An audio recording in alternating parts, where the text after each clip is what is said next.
गालिलामध्ये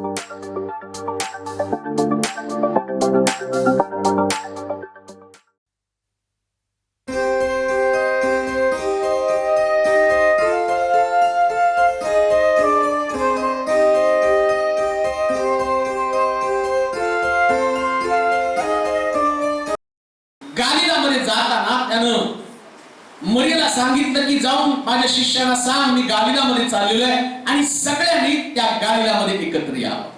आता प्रश्न असा आहे, येशू ख्रिस्त ज्या पृथ्वी तलावरती होता त्यास तो अनेक भागांमध्ये गेलेला आहे, पुष्कळ ठिकाणामध्ये गेलेला आहे आणि त्याची आवडीची ठिकाणं पण भरपूर आहे।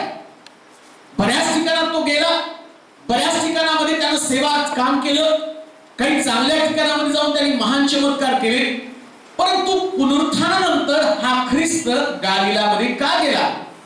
आणि दुसरी महत्त्वाची गोष्ट, शिष्यांना पण तो सांगत आहे मी तुमच्या पुढे गालिलात जात असताना तुम्ही सगळेजण गालिलात मला भेटा का? कारण मी सांगितलं होतं मी मरणार आहे आणि तिसऱ्या दिवशी पुन्हा उठणार आहे आणि मी तुमच्यासाठी गालिलामध्ये असणार आहे। असं काय ठिकाण आहे, कोणतं रहस्य आहे की येशू ख्रिस्त पुनरुत्थानानंतर तातडीनं त्या गावामध्ये गेलेला आहे? त्या गावामध्ये जाण्यामागची त्याची धारणा काय, कोणता उद्देश, कोणती खास प्रकारची बाब आहे?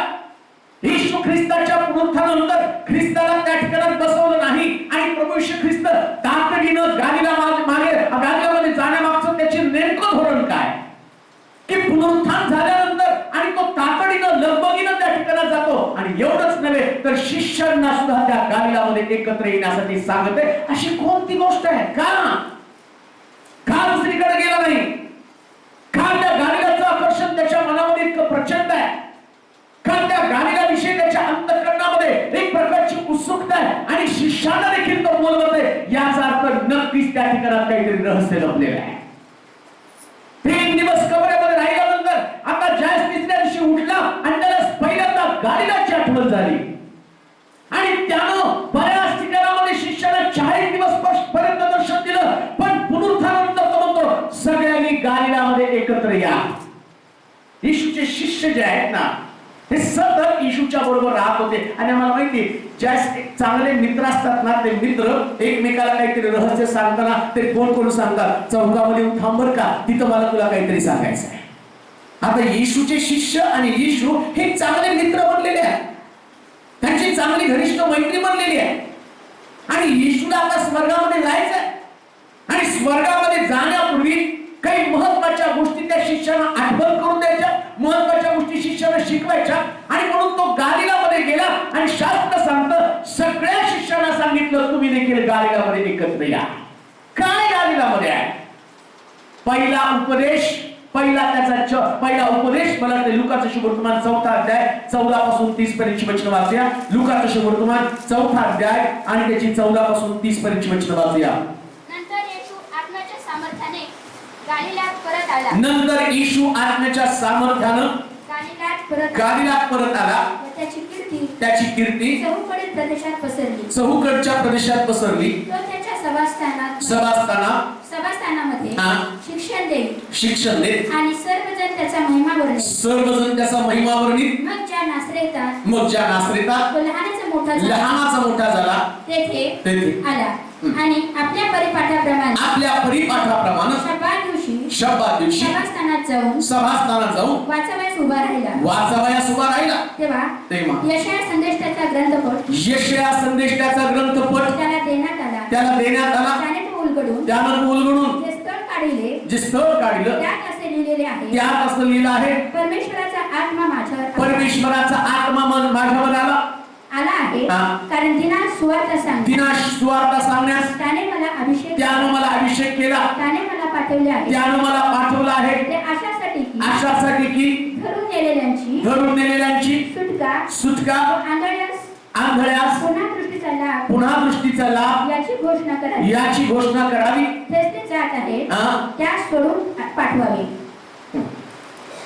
परमेश्वराच्या प्रसादाच्या वर्षाची परत ते वाचवचं अगोदरचं परमेश्वराचा आत्मा माझ्यावर आला आहे, कारण दिनास सुवार्ता सांगण्यास त्याने मला अभिषेक केलं, त्याने मला पाठवलं आहे अशासाठी की धरून नेलेल्याची सुटका व आंधळ्यास पहिला उपदेश गालिलामध्ये आणि त्याच उपदेशाची आठवण तो उपदेश त्या गालिलामध्ये दिलेला असताना त्या उपदेशाच्या द्वारे अनेक लोकांना त्यानं थक्क केलेलं आहे. ज्या गालिलामध्ये प्रभू येशू ख्रिस्ताचं प्रेम असण्याचं कारण काय? पवित्र शास्त्र सांगतं पहिल्यांदा पवित्र आत्म्याने तो भरला. पवित्र आत्म्याचं सामर्थ्य त्याच्यावरती आलं. पाण्याचा बाप्तिस्मा घेतला. 40 दिवस 40 रात्र उपवास केले आणि उपवास केल्यानंतर पहिलं त्याचं उपदेशाचं ठिकाण पहिल्या ठिकाणामध्ये ज्यानं उपदेश केला आणि त्या ठिकाणाकडे आता पुनरुत्थानामध्ये त्याचं लक्ष लागलं आणि बायबल सांगतं परत एकदा तो गालिलामध्ये गेला. का देऊ नाही का? येशू ख्रिस्त पुनरुत्थित होत असताना त्याचं पुनरुत्थान जर तुम्ही स्वीकारलेलं आहे तर तुमचा पहिला उपदेश आठवा. गालिल म्हणजे काय? जो पहिला उपदेश, ज्या उपदेशानं तुमचं तारण झालं, ज्या उपदेशानं तुमच्या अंतःकरणामध्ये उकळ्या फुटल्या, ज्या उपदेशानं तुम्हाला ख्रिस्त समजला, ज्या उपदेशानं तुमच्या अंतःकरणामध्ये देवाविषयीचं प्रेम उत्पन्न झालं, ज्या उपदेशानं तुमचं जीवन परिवर्तित झालं, ज्या उपदेशानं तुमच्या अंतःकरणात देवाचा विश्वास मजबूत झाला आणि तो पहिला उपदेश तुम्ही आठवावा आणि त्या उपदेशानंतर तुमच्या जीवनामध्ये झालेला बदल आणि तुमच्या अंतःकरणातनं तुमच्या मुखातनं बाहेर पडलेले विस्मयाचे शब्द, ज्या शब्दानं प्रभू प्रसन्न झाला, जो पहिला धन्यवादाचा शब्द आणि ज्या शब्दानं तुम्ही ख्रिस्ताला ओळखलं, त्याच शब्दाची आठवण तुम्हाला व्हावी. ते शब्द पुन्हा एकदा रिमाइंड व्हावे, ते शब्द पुन्हा एकदा रिकॉल व्हावे आणि तुमच्यातला निघून गेलेला विश्वास, तुमच्यामधनं निघून गेलेलं देवाचं प्रेम आता ते परत आठवावं. याच्यासाठी तो पहिल्यांदा परत गालिलामध्ये जातो. मला माहिती की ज्यावेळेस एका व्यक्तीचं तारण होतं ना, तारण झाल्यानंतर त्याचा देवावरचा विश्वास फार मजबूत असतो.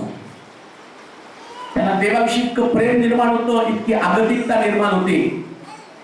रात्रंदिवस तो प्रभूविषयीची चर्चा करत राहतो. दिवसा प्रार्थना, रात्री प्रार्थना, कुणाला तरी सुवार्ता, कुणाला तरी साक्ष, देव देव देव आणि प्रत्येक कानाकोपऱ्यामध्ये तुमच्या परमेश्वर बसलेला असतो. चैन पडत नाही. सारखं वाटतं देवाविषयी बोलावं, कोणाला तरी सुवार्ता सांगावी, कोणाला तरी देवाविषयी सांगावं. ही अंतःकरणामध्ये तुमची तळमळ असते. आणि जसं तुम्ही वाढत राहता आत्मिक जीवनामध्ये, वाढता वाढता एक समय तुमच्यामध्ये असा येतो, तुमचा विश्वास, तुमचा तो पहिला उपदेश तुम्ही विसरून जाता आणि पहिल्या उपदेशामध्ये देवानं तुमच्या जीवनामध्ये काय केलं आणि ते निघून जातं आणि ख्रिस्ताला तुमच्या जीवनातला तुमचा पहिला उपदेश जाऊ द्यायचा नाही, ज्या उपदेशाने तुमच्यामध्ये विश्वास उत्पन्न झाला. एक पहिला उपदेश आहे. कोणी पण असंच देवाकडे आलं नाही. एक उपदेश तुमच्या अंतःकरणाशी झिंजलेला आहे आणि तो झोपला, तो बोलला, त्याला टोचणी तुम्हाला लागली आणि त्याच उपदेशाने तुमचं परिवर्तन झालं आणि ख्रिस्ताला ती लागलेली आग. एक उपदेश तुमच्या अंतःकरणामध्ये आग निर्माण करतो. एक उपदेश तुमच्या अंतःकरणामध्ये ऊर्जा निर्माण करतो. एक उपदेश तुमचं देवाविषयीचं प्रेम जागा करतो. एक उपदेश तुमच्या मनातला विश्वास जागा करतो. एक उपदेश तुम्हाला जगापासून अलिप्त करतो. एक उपदेश तुम्हाला ख्रिस्ताबरोबर मरण्याची प्रेरणा देतो. एक उपदेश अशा प्रकारचा की तुमचा निर्णय असतो आणि त्या निर्णयामध्ये तुम्ही देवाला बिलगून राहण्याचा आणि पक्का निर्णय घेतलेला असतो आणि देवाला तो उपदेश तुमच्या मनामध्ये परत जागा करायचा. विसरला का तो पहिला उपदेश? मला माहिती बरेच लोक तो पहिला उपदेश विसरलेले असतात आणि त्या पहिल्या उपदेशामध्ये इतक्या अनाभाग असते, आता काही झालं तरी देवाच्या सानिध्यात मरायचंच. आणि मला असं वाटतं त्या उपदेशाची ताकद इतकी असते ना, तो व्यक्ती खरंच ख्रिस्तासाठी मरायला तयार होतो. त्याला असं वाटतं की नाही, आता जगात जगण्यात काही अर्थ नाही. कारण मी बघितलं टीव्हीवरती एवढी मोठी ती ऍक्टर जी सगळ्याला इतकं शहाणपणाचे डोस पाजत होती, एका झटक्यात फाशी घेतली मरून गेली. का? लोकांना सांगणं सोपं आहे, परंतु ज्या प्रॅक्टिकली जीवनामध्ये तुम्हाला आणि सहन करण्याची ताकद निर्माण होण्यासाठी तुम्हाला या पुस्तकाचं लिहून दिलेलं स्क्रिप्ट वाचून जीवन जगता येत नाही, पण एक उपदेश मात्र तुम्हाला जीवन जगण्याची प्रेरणा देतो. या उपदेश, त्या उपदेशानं तुमचं जीवन बदललं जातं आणि ख्रिस्त पुनरुत्थित झाल्यावर त्या शिष्यांना म्हणतो परत एकदा गालिला या. का? पहिल्या उपदेशाची आठवण आहे. पहिला उपदेश ज्याच्यानं हे शिष्य येशूच्या मागे वेडे कसे होऊन चाललेले होते.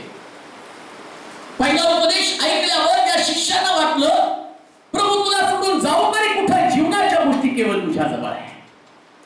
पेत्र येशूला म्हणतो आता मला घराकडे जाण्याची इच्छा नाही, मला तुझ्या बरोबर यायचंय. तो त्याचा उपदेश आहे ना. त्याला त्याच्या घराची, त्या परिवाराची, लेकराची, बायकोची, त्याला त्याच्या व्यवसायाची काळजी नाही. आता या उपदेशाने त्याच्या अंतःकरणामध्ये इतकं देवाविषयीचं प्रेम उत्पन्न केलं की तो घराकडे नव्हे तर हातामध्ये बायबल घेऊन ख्रिस्ताच्या मागे चालायला निघालेला. त्या उपदेशाची आठवण व्हावी म्हणून शिष्यांना म्हणतो तुम्ही गालिलात या, आठवा तो माझा पहिला उपदेश.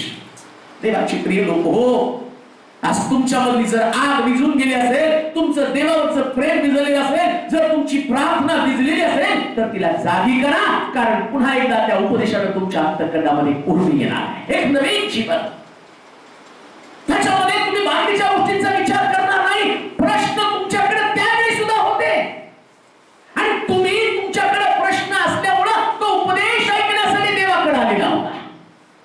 त्यावेळेस तुमच्या प्रश्नांवर तुमचं प्रेम नव्हतं, तुमचं प्रेम देवाच्या वचनामध्ये होतं, तुमचं प्रेम आराधनेमध्ये होतं, तुमचं प्रेम प्रार्थनेवरती होतं, तुमचं प्रेम देवाच्या सानिध्याविषयी होतं, तुमचं प्रेम देवाच्या मंदिराविषयी होतं. तुमच्यातला आवेश तुम्हाला घरामध्ये बसू देत नव्हता. परंतु आता तुमच्यामध्ये अशा प्रकारची निष्क्रियता आली नाही ना, अशा प्रकारचं उदासीपण तुमच्यात आलं नाही ना. तुम्ही तुमच्या प्रश्नाशी इतकं समरूप झाला की देवाविषयीचा आवेश तुमच्याबद्दल निघून गेला असेल. आणि म्हणून ईश्वराला माहितीये 3.5 वर्ष या पृथ्वी तलावरती मी राहिलो, माझं प्राण त्या स्तंभावरती अर्पण केला आणि मी त्याला एक सुंदर उपदेश दिला.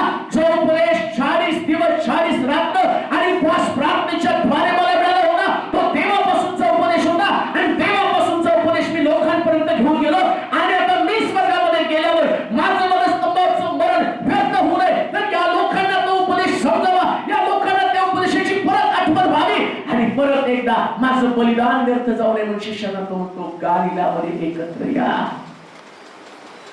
वळा परत त्या उपदेशाकडे. आठवा तो उपदेश परत एकदा ज्या ख्रिस्ताच्या उपदेशानं तुमची अंतःकरण थरारून गेलेली होती. तुमच्या डोक्यामध्ये एक प्रकारचं मोठं परिवर्तन झालं, तुमच्या हृदयामध्ये बदल झाला. तुम्ही पूर्वीसारखे राहिला नाही तर पूर्वीच्या स्वभावानं तुम्ही बाहेर पडले. ते तुमचे उपदेश, तो पहिला उपदेश आठवा. जर तो पहिला उपदेश तुम्हाला आठवला नाही तर ख्रिस्त तुम्हाला गालिलामध्ये बोलवतो आणि तो म्हटला वाचा ते वचन परत एकदा. लुकाचं 12 सुवर्तमान 16 अध्याय त्याचं 7 वचन. हा 12 सुवर्तमान 16 अध्याय 7 वचन. पटपट वाचा, ज्याला मिळेल त्याने वाचा. त्याच्या शिष्यांना व पेत्रालाही सांगा की तो तुमच्या पुढे गालिलात जात आहे. तो तुमच्या पुढे गालिलात जात आहे. त्याने तुम्हाला सांगितले होते त्याप्रमाणे तो तेथे तुमच्या दृष्टीस पडेल. तो गालिलामध्ये तुम्हाला परत भेटणार आहे. तुमच्या मनातून देवाचं वचन जाऊ नये याच हेतूसाठी, याच उद्देशासाठी तो होता परत एकदा गालिलामध्ये या परत गालिलामध्ये.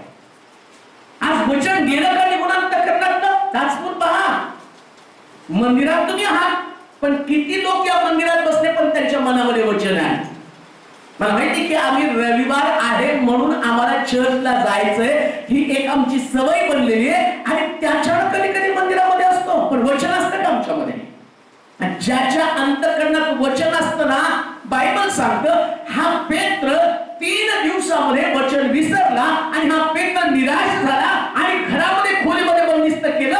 या पेत्रानं वचन विसरल्या कारणानं त्याने येशूला शिव्याशाप दिला. वचन विसरल्या कारणानं तो आणि कामगारांमध्ये जाऊन बसला. वचन विसरल्या कारणानं आता तो दुरून येशूच्या मागे चाललेला होता. या पेत्राच्या पायऱ्या जर तुम्ही पाहिल्या, आता पेत्र वचन विसरल्या कारणानं तो पुन्हा येशू पासून लांब लांब चालला होता आणि एका रात्रीमध्ये बदल घडला. माणसाचं जीवन बदलायला पण एक रात्र लागते आणि माणसाला बदललेल्या जीवनातलं फिरायला पण एकच रात्र कारणीभूत आहे. एक रात्र. एक वाक्य येशू त्याला म्हटलं की आता मनुष्याचा पुत्र पापी लोकांच्या हाती धरून दिला जाणार आहे, मारला जाणार. त्या पेत्र म्हटलं मी तुम्हाला मरू देणार नाही, तुमच्यावर मी पण मरायला लागणार आहे. आणि एकच शब्द कोणता माहिती का, तू पण येशूच्या शिष्यांपैकी होता. हा एक शब्द पेत्र म्हणतो मी त्याला ओळखत पण नाहीये. एक रात्र, एक शब्द, एक उपदेश आणि पेत्र आज तिथं नाही. त्या शिष्य त्याला काय म्हणतो, पेत्राला पण जाऊन सांग, कारण उपदेश परत एकदा तुला आठवण होणं त्याची गरजेचं आहे. परत एकदा तो उपदेश आठव. का? पहिलं प्रेम. लक्षात ठेवा, देवाला तुमचं दुसरं प्रेम नकोय. आम्ही म्हणाल का? जरा जोरात आम्ही म्हणाल. हा, बऱ्याच लोकांचं पहिलं प्रेम नोकरी आहे, पहिलं प्रेम त्यांचं घर, त्यांचा परिवार, पहिलं प्रेम काय कदाचित पत्नी असेल, कदाचित पती असेल, ते त्यांचं पहिलं प्रेम आहे. आणि दुसरं प्रेम आम्ही ख्रिस्ताला देत असो. तुम्हाला दुसरं प्रेम नको आहे, पहिलं प्रेम. मी तुला पहिलं प्रेम दिलं. त्याचं त्याच्या बापावर प्रेम होतं, पित्याचं पण पुत्रावर प्रेम होतं. देवानं जगावर एवढी प्रीती केली, पित्यानं पहिलं प्रेम जगाला दिलं, पुत्राला दुसरं प्रेम. तू मर, माझ्या लोकांची सुटका होऊ दे. तर देव त्याचं पहिलं प्रेम आम्हाला देत आहे. आम्ही आमचं पहिलं प्रेम त्याला देत आहोत का? हा मोठा प्रश्न आहे. प्रथम स्थान आम्ही देवाला देत आहोत का? आमच्या अंतःकरणामध्ये परत त्याच प्रकारचं आणि देवाविषयीचं प्रेम जागवावं म्हणून बायबल सांगतं, येशू शिष्यांना म्हटला, गालिलामध्ये एकत्र या. त्याचा पहिला उपदेश. दुसरी गोष्ट, या गालिलामध्ये येशूने शिष्यांना एकत्र करण्याचं कारण त्याचा पहिला चमत्कार.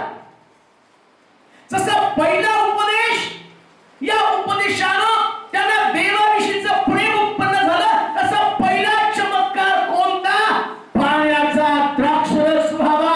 हा चमत्कार की कसं सांगितलं, नुसता येशू एकटा लग्नाला गेला नाही, तो शिष्यांसमोर लग्नाला गेला आणि त्या लग्नामध्ये येशूने पाण्याचा द्राक्षरस केला. आणि आता शिष्यांना परत तो चमत्काराची आठवण करतो. काय? तुम्हाला तुमचा पहिला चमत्कार आठवायचा, मी पाण्याचा द्राक्षरस केला.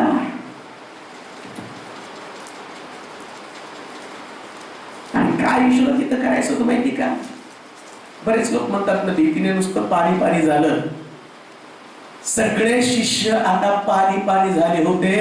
या पाणी झालेल्या शिष्यांमध्ये पुन्हा एकदा नवीन द्राक्षरस निर्माण करायचा होता.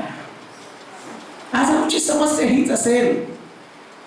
एक काळ प्रभूच्या बरोबर चालताना लोक आम्हाला म्हणत असतील, प्रार्थनेचे लोक, हे प्रार्थना करणारे लोक, हे वचन सांगणारे लोक, हे प्रभावी प्रकारचे लोक, यांचा विश्वास दांडगा, देवाविषयीचं प्रेम दांडगं, हे देवाच्या बरोबर चालताना स्वतःचा विचार करत नाही. हे उठता बसता चालता बोलता देव देव देव देव, जिकडं पाहिजे तिकडं देवाविषयी बोलत नाही. लग्नात गेले तरी देवाविषयी, घरात आले तरी देवाविषयी, रिक्षात बसले तरी देवाविषयी, कामावरती गेले तरी देवाविषयी, कोणाला भेटलं तर देवाविषयी. पण आज तुमच्यामध्ये देवाविषयीचं बोलणं आहे का? तुम्ही घाबरून जाऊन आता मेलेल्या ख्रिस्ताविषयी लोकांना सांगत आहात. तुमच्या अंतःकरणामध्ये ती भीती, तो तणाव आणि ती प्रचंड प्रकारची दुर्बलता, तुमच्या विश्वासामध्ये कमजोरी, तुम्ही निराश आहात, तुम्ही दुःखी आहात, तुमच्या दुःखाला तुम्ही एवढं बिलगून आहात की तुमच्यातला देव निघून गेला आणि त्याच्यात राहिलं फक्त पाणी. बेचव, एकदम बेचव. आता देव शोधला तरी सापडायला तयार नाही त्यांच्या जीवनामध्ये. त्यांचा देव कधी सापडतो? फक्त रविवारी चर्च मध्ये त्यांचा देव त्यांच्यामध्ये सापडतो, इतर दिवशी सापडत नाही. का? बेचव आहे. आणि या शिष्यांची समस्या ही झाली, या शिष्यांमधला येशू हरवून गेला होता. एकच पण नव्हता येशू 3 दिवसात. किती दिवसात हो?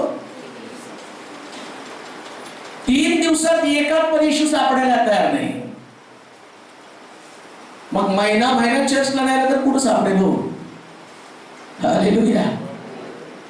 कधीतरी चर्चला उगवलं, मला वाटलं, आणि मग येऊन मी चर्च मध्ये किती पण उड्या मारल्या, तर तो म्हणतो शिष्यात सापडलं नाही, तुझ्यात कुठं सापडणार आहे? 3 दिवसात त्यांच्यात येशू हरवून गेलेला आहे. आणि येशूला दाखवायचं होतं, आता कदाचित तुमचं जीवन बेचव झालेलं असेल. पेत्राचं जीवन बेचव झालेलं आहे, त्याच्यामध्ये आता नाहीये काही सत्व. त्याला कोणी चालू शकत नाही. पेत्राकडे पाहिलं, जो पेत्र येशूच्या उराशी राहणारा पेत्र, पण आज जर त्याची साक्ष पाहिली असेल तर ते म्हणतील, कोंबडा आरवण्यापूर्वी 3दा नाकारणारा पेत्र आणि बायबलच्या पानावरती अधोरेखित केलेला पेत्र. या पेत्राचं जीवन अशा प्रकारच्या धब्ब्यानं, अशा प्रकारच्या दागानं वेष्टित करण्यात आलेलं आहे की त्या पेत्राकडे पाहिल्यावर आम्हाला असं वाटतं, चंचल वृत्तीचा आणि सर्व प्रकारे प्रभूपासून पळणारा, दुरून चालणारा पेत्र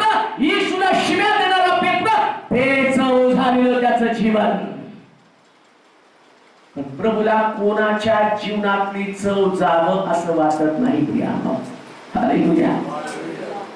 कदाचित तुमची आजची साक्ष अशीच असेल की तुमचं जीवन पहिल्यासारखं नाही, पण काळजी करू नका.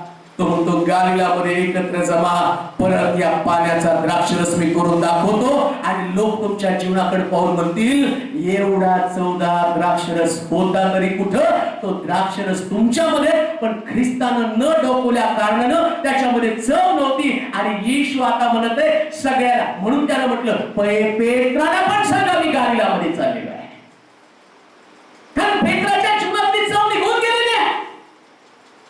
पेत्र स्वतःला दोष देत आहे, म्हणत असेल प्रभू आता मी सेवा करण्याच्या योग्यतेच नाही. कदाचित अशी एक तुमच्या जीवनामध्ये चूक घडली असेल, एक अपराध, एक चूक तुमच्या जीवनामध्ये अशी घडली असेल की त्या चुकीबद्दल तुमच्या अंतःकरणामध्ये अशा प्रकारची भावना निर्माण झाली असेल, आता देव मला वापरू शकत नाही, आता मी देवाच्या योग्यतेचं नाही, आता मी प्रभूसाठी काम करू शकत नाही, आता मी देवावरती विश्वास ठेवू शकत नाही, आता मी देवाच्या योग्यतेचं नाही. पण प्रभू सांगतो परत एकदा गालिलामध्ये ये, ज्या गालिलातला उपदेश तुला आठवेल आणि तो उपदेश तुला नुसता आठवणार नाही तर गालिलातला चमत्कार आठवेल. आणि ज्या गालिलातला चमत्कार तुझ्या जीवनामध्ये घडेल तर लक्षात ठेव तुझं जीवन इतकं अद्भुत प्रकारचं जीवन असेल, तुझ्या जीवनाला असं करेल देव, तुला परत एकदा सेवेसाठी अशा पद्धतीने वापरेल देव, त्याचं गौरव तुला परत एकदा अशा प्रकारचं देईल की ते गौरव पाहून लोक म्हणतील याचा येशू जिवंत आहे, याचा येशू जिवंत आहे, याचा येशू याला सोडत नाही. येशू केलेलं गौरव परत तुला परत देणार आहे. परत एकदा ते आज तुमच्या परिवाराची समस्या तशीच असेल, तुम्हाला असं वाटत असेल एक काळ मी खूप चांगलं जीवन जगत होते. परवा आमची बहीण मनीषा त्यांच्या घरी गेलो आणि मला माहित होतं एवढ्या कठीण परिस्थितीमधनं ते जाणार. तेव्हा त्यांनी सांगितलं त्यांच्या घरातली परिस्थिती पाहिल्यावर 9 वर्ष घरात पगार नाही, 9 वर्ष एकटं लढतात. आणि पारिवारिक स्थिती पाहिल्यावर म्हटलं घर कसं चालवतात. मी बीकॉम झाले परंतु शिक्षण असून सुद्धा पतीला घरात एकटं टाकून मला जाता येत नाही. मी तिथं शिवणकाम क्लास करून आणि कसं तरी घर चालवते. आणि त्यांनी सांगितलं 9 वर्षात प्रभूनं मला सोडलं नाही. अद्भुत. आणि एक काळ त्यांनी म्हटले आमच्याकडं त्यांचे मिस्टर मोठे अधिकारी होते परंतु आता ते नाहीत. तो गालिलामध्ये ये, परत एकदा चवदार द्राक्षरस दिले. कदाचित गालिलात येताना तुमच्याकडे सगळं अशाच प्रकारच्या नकारात्मक साक्ष असतील आणि लोक तुमच्याकडे पाहून म्हणतील तुम्ही देवाच्या मार्गामध्ये चालता, त्याचा तुम्हाला काय लाभ झालेला आहे. लोकांना लाभ दिसणार नाही पण परिवर्तन एक दिवशी नक्की दिसणार आहे. निराश नका, खिन्न कष्टी होऊ नका. येशूला डोकवायला सुरुवात केल्यावर काही काळ येशू द्राक्षरसापासून लांब राहिला, पण जास्त काळ लांब राहणार नाही. तो 3 दिवस कपड्यात राहिला, परंतु तिसऱ्या दिवशी गालिलामध्ये तो आला. आता तो समय आलेला आहे की तो गालिला म्हणजे तुमच्या जीवनामध्ये येईल. आणि तो तुमच्या जीवनामध्ये येईल त्यावेळेस तुम्ही पहिल्यासारखे राहणार नाही. परिस्थिती बदलून टाकणारा देव पेत्राला म्हणतो गालिलामध्ये ये, परत गालिलामध्ये. सोडू नकोस पेत्रा, निराश होऊ नकोस, उदास होऊ नकोस. कदाचित तुझ्या पाण्यामध्ये चव राहिलेली नाही, तुझं जीवन बेचव झालेलं आहे. कोणी तुला जवळ करत नाही, कोणी तुझ्या आसपास फिरकत नाही. कोणता येशूचा एक शिष्य सुद्धा त्या पेत्राकडे गेला नाही का? कारण पेत्र इतका निराश झालेला आणि सगळ्यांच्या जीवनातली चव निघून गेली. आणि येशू म्हणतो परत गालिलामध्ये या का, आता तुमच्या जीवनामध्ये मला चव आणायची. आणि पेत्र तिथं गालिला येशूला भेटायला गेला. 3 लोकांसमोर नाकारणारा पेत्र, येशू म्हटला गालिलात या आणि पेत्र गालिलात गेला. आणि 3 लोकांसमोर येशूला म्हणतो, त्या पण एक दासी, घागर घेऊन जाणारी दासी, येशूच्या शिष्यांपैकी मी त्याला ओळखत पण नाही. आता मात्र गालिलात या पेत्राला येशूने बोलवलं. नीट आहे का? पेत्र गालिलात गेला. त्या दिवशी लग्न होतं, आता लग्नाची तयारी होती. हालेलुया. कारण खरं लग्न प्रभू येशू ख्रिस्त ढगावरती बसून येईल, त्याच खरं लग्न आहे. आता काय नुसती जुळवा जुळत आहे, जमवा जमव. हालेलुया. त्याला सोडत मला हालेलुया. आणि पेत्राला कारभारी म्हणून तो म्हटला माझ्या लग्नाची खरेदी तुला करायची. बोलवलं तिला. आणि बोलवलं तरी कुणाला हो? तुमच्या मागे तुम्हाला शिव्या देणार, तुम्ही चुकून तरी लग्नात भावने पत्रिका द्याल का नाही शंका आहे. लग्नात तर कामाची जबाबदारी सोपा. पेत्र येशूला शिव्या देतो आणि पेत्राला येशू मरीला सांगतो पेत्राला बोलव, खास करून त्याला इन्व्हिटेशन दे, का तर मला त्याच्यावरती जबाबदारी सोपवायची.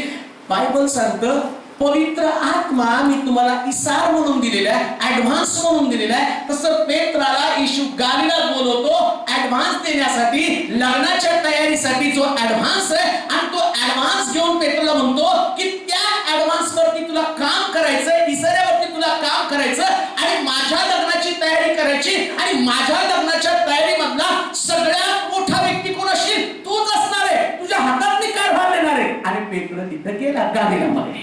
आला पेत्र गालिला. आणि बायबल सांगतं पेत्र गालिलात आल्याबरोबर बेचव झालेलं.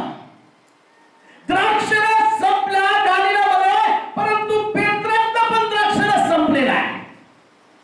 आता पेत्र पण प्रार्थना करत नाही. आता पेत्र पण येशूविषयी विश्वास नाही. आता पेत्र पण ख्रिस्ताचं पुनरुत्थान विसरलेलं आहे. पेत्र सुद्धा त्याच्यातला द्राक्षरस संपला आणि येशूनं परत त्याच्यामध्ये पाणी भरायला सुरुवात केली. आणि येशूनं आतमध्ये डोकावलं. पेत्रला म्हटला काळजी करू नको, 10 दिवसानंतर द्राक्षरसाची चव येणार आहे. किती दिवसानंतर? तर 10 दिवस मात्र तो द्राक्षरस त्या बरोबर रांजणामध्ये असला पाहिजे. समजा पेत्र 10 दिवसाच्या आत जर कटला असता ना तर त्याचा द्राक्षरस चवदार झाला नसता. बऱ्याच द्राक्षरसाला अगोदरच बाहेर पडायचे. मला चाका माझ्या पावर बघा. अहो कुठला पावर? रांजणात आहे तोपर्यंत पावर आहे. आम्ही पण का रांजणाच्या बाहेर जाऊन किती पण पावर दाखवण्याचा प्रयत्न केला तर ते पाणीच राहणार आहे. रांजणामध्ये राहा, फेलोशिप मध्ये राहा, संगतीमध्ये राहा, एकत्र या तर पावर असणार. आणि तसं हा पेत्र रांजणात 120 लोकांबरोबर राहिला. पवित्र आत्मा ऍडव्हान्सच्या स्वरूपामध्ये त्या पेत्राच्या हातामध्ये दिला आणि म्हटलं आजपासून कारभाराला सुरुवात कर. आणि पेत्रानं गालिलातला पहिला उपदेश आठवला. पहिल्या उपदेशानंतर पहिला चमत्कार आठवला. आणि पहिल्या चमत्काराकडे आपण पाहत असताना तो चमत्कार त्याला आठवला. तो येशू म्हणतो गालिलातला ते रांजण म्हणून येशू मी तुझ्या समोर उभा आहे. काय या रांजणातला द्राक्षरस आणि या रांजणातलं पाणी आता तू चवदार करशील का? येशू म्हटला अनुभव घेऊन पहा. गालिलातला पहिला चमत्कार आता तुझ्या जीवनामध्ये घडणार आहे. पवित्र आत्मा आला, पेत्र भरून गेला. पेत्राचं आणि जीवन त्या पाण्यानं भरलं आणि त्या अभिषेकानं भरलं. आणि तेवढ्यात पेत्र उभा राहिला आणि आता लोकांना चाखायला दिला. आणि लोक त्या दिवशी सांगतात 3000 लोकांचं तारण झालं. 3 लोकांसमोर नाकारलेला पेत्र आता 3000 लोकांचं तारण करतो. ही गालिलातल्या पहिल्या चमत्काराची आठवण पण झालेली आहे. होप सोडू नका, आशा सोडू नका. तुमचा भूतकाळ किती पण भयानक असेल, पण गालिलात जर याला तर येशू तुमचा भूतकाळ पुन्हा एकदा बदलून टाकेल. आम्ही म्हणाल का? जरा जोरात आम्ही म्हणाल का? किती पण भूतकाळ खराब असू द्या, किती पण टाकावं असू द्या, पण जर जीवन प्रभूच्या हातामध्ये तो गालिलामध्ये म्हणतो बदलण्याची ताकद माझ्यामध्ये आहे. बदलून टाकेल मी. आणि नुसतं असंच बदलणार नाही, तुझ्यासाठी नाही तर हजारो लोकांसमोर तुला त्या ठिकाणामध्ये आणि मी प्रगट करेन. तिसरी गोष्ट, पहिला मला 22 वचन वाचा बरं. लुकाचं शुभवर्तमान 4 अध्याय 22 वचन, 25 वचन. आणखी मी तुम्हाला खरे ते सांगतो की एलियाच्या काळी 3.5 वर्ष आकाश बंद राहून सर्व देशात मोठा दुष्काळ पडला होता. त्या काळी इस्रायलात पुष्कळ विधवा होत्या. तरी त्यातील एकीच्या पण घराकडे एलियाला पाठवलं नव्हतं. तर सिदोन प्रदेशातील सारपत येथील एका विधवेकडे मात्र त्याला पाठवले होते. पहिला उपदेश का देऊ नाही का? बाकी आणि दुसऱ्या ठिकाणी का गेला नाही? कारण कबरेमध्ये सुद्धा येशूच्या अंतःकरणात पहिला उपदेश गोळत होता. मला सुद्धा ज्यावेळेस मी प्रीचिंग करतो माझा पहिला उपदेश लुकाचं शुभवर्तमान 19 अध्याय आहे. अजून माझ्या डोक्यामध्ये पहिला उपदेश पहिल्या ठिकाणामध्ये पवार नावाचं एक कुटुंब होतं आणि त्या ससूरमध्ये स्टाफ होत्या. त्यांच्या घरामध्ये मी गेलो आणि घरामध्ये गेल्यावर ते मला घरात घेत नव्हते. लाईट गेलेली होती, घराच्या बाहेर काढलं होतं. परंतु तरी सुद्धा मी जबरदस्तीने म्हटलं लाईट नाही तर बत्तीमध्ये फक्त 2 गाणे गाऊन एक प्रार्थना करतो आणि मी जातो. आणि मी गेलो आणि मग बत्ती मेणबत्त्या लावल्या आणि मग गाणे चालू केले. गाणे चालू झाल्यावर मी शास्त्रभाग उघडला, तो पण अंदाजे उघडला लुकाचं शुभवर्तमान 19 अध्यायाला, ज्याच्यावर मी कधीच बोललो नव्हतो. आणि ते वाचून झालं. म्हटलं आणखी एक 10 मिनिटं बोलू का? आणि त्या म्हटल्या बोल. आणि बोल म्हटल्यावर मी बोललो. आणि त्या उपदेशामध्ये अनेक तरुण तरुणी आणि कॉलेजची मुलं मुली आणि सगळ्या स्टाफ रडायला लागले. तो उपदेश अजूनही माझ्या डोळ्यासमोर तसा आहे. आज मी 20 वर्ष या सोलापूरमध्ये, 20 वर्षानंतर त्या घटना जर मला आठवतात, ख्रिस्ताला 3 दिवसानंतर त्या घटना किती स्पष्टपणे 3.5 वर्षापूर्वी केलेला उपदेश त्याला किती स्पष्ट आठवत असेल. आणि त्याच उपदेशामध्ये तो सांगत आहे, त्याचा उपदेश त्या शिष्यांनी ऐकला असेल. आणि त्या उपदेशातला गाभा काय होता? 3.5 वर्षाच्या दुष्काळामध्ये अनेक विधवा होत्या. त्या गावामध्ये पुष्कळ विधवा होत्या. परंतु सगळ्यांवरती देवाने कृपा केली नाही.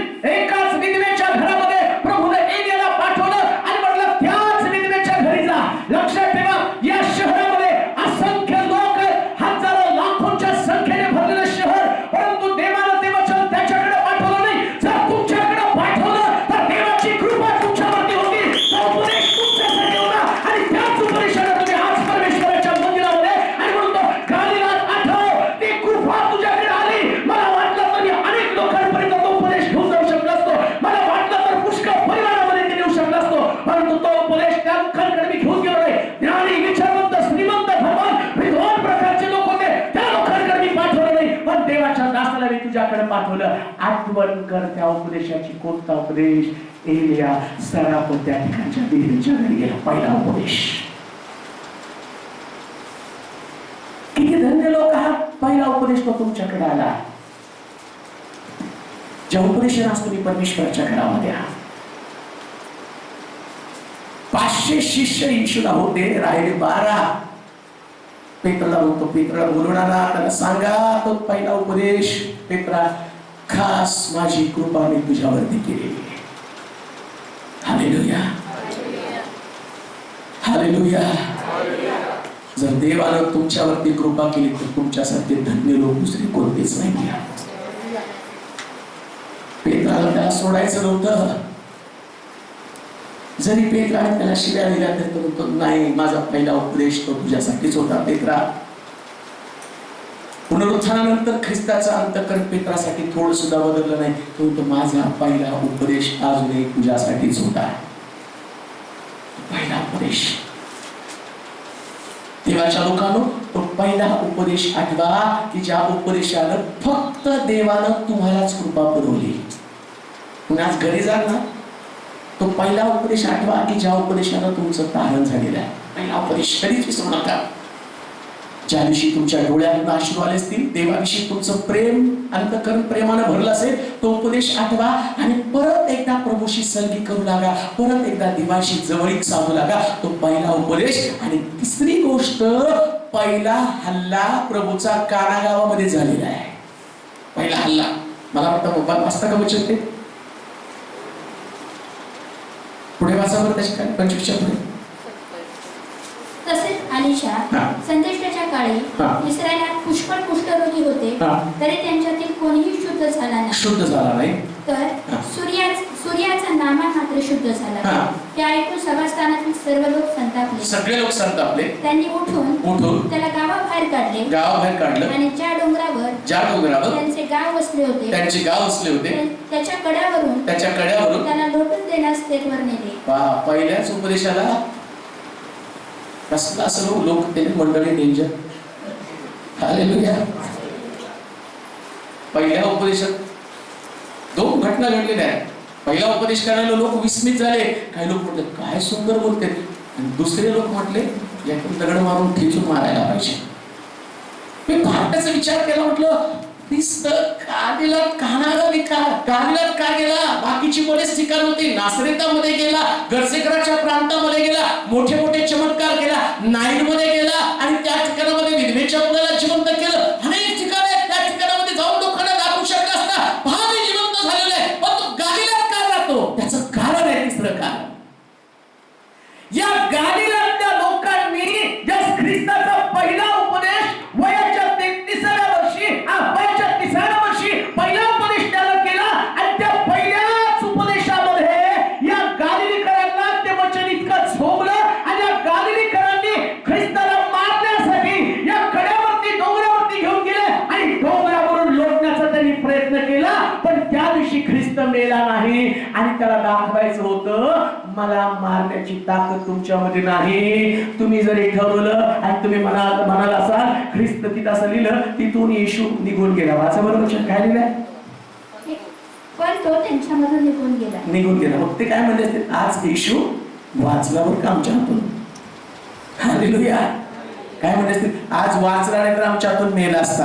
आता पुनरुत्थित होऊन तो काय त्याला दाखवतो, जरी तुम्ही मला मारण्याचं ठरवलं असतं तुमच्या डोक्यातला दुराग्रह काढून टाका.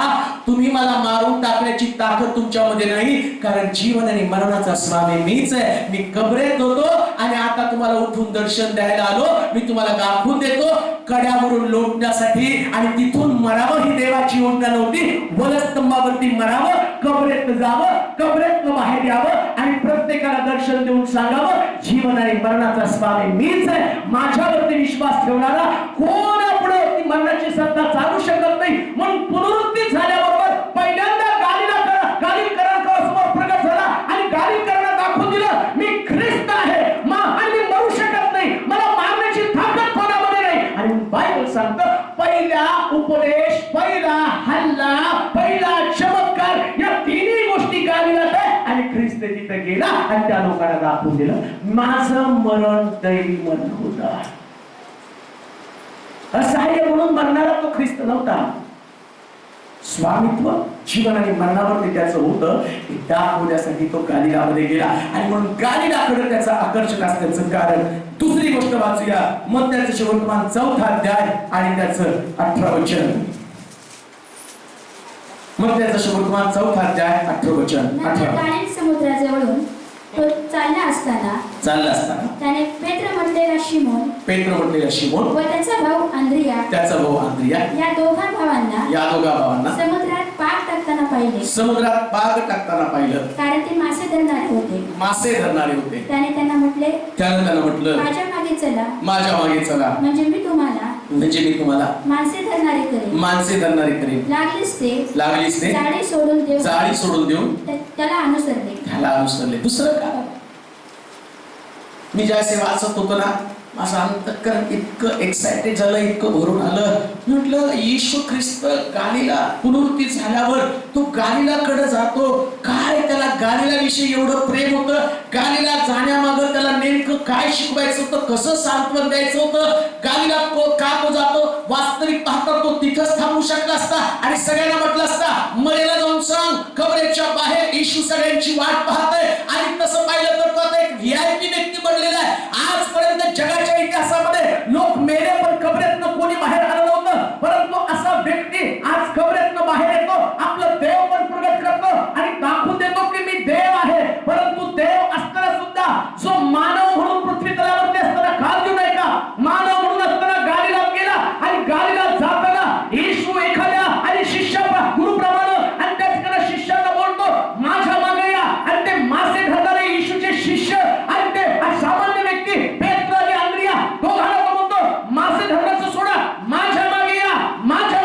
त्याने आपलं जाळं, आपली नोकरी, आपली नाव तिथंच टाकली आणि तिथं असं लिहिलं त्याने आपल्या वडिलांना सुद्धा सोडलं आणि ते येशूच्या मागे चालू लागले. म्हटलं प्रभू का गालिलात गेला? मला असं वाटतं येशू ख्रिस्त मेल्यावर त्यांच्या मनामध्ये ते प्रश्न निर्माण झाले असतील.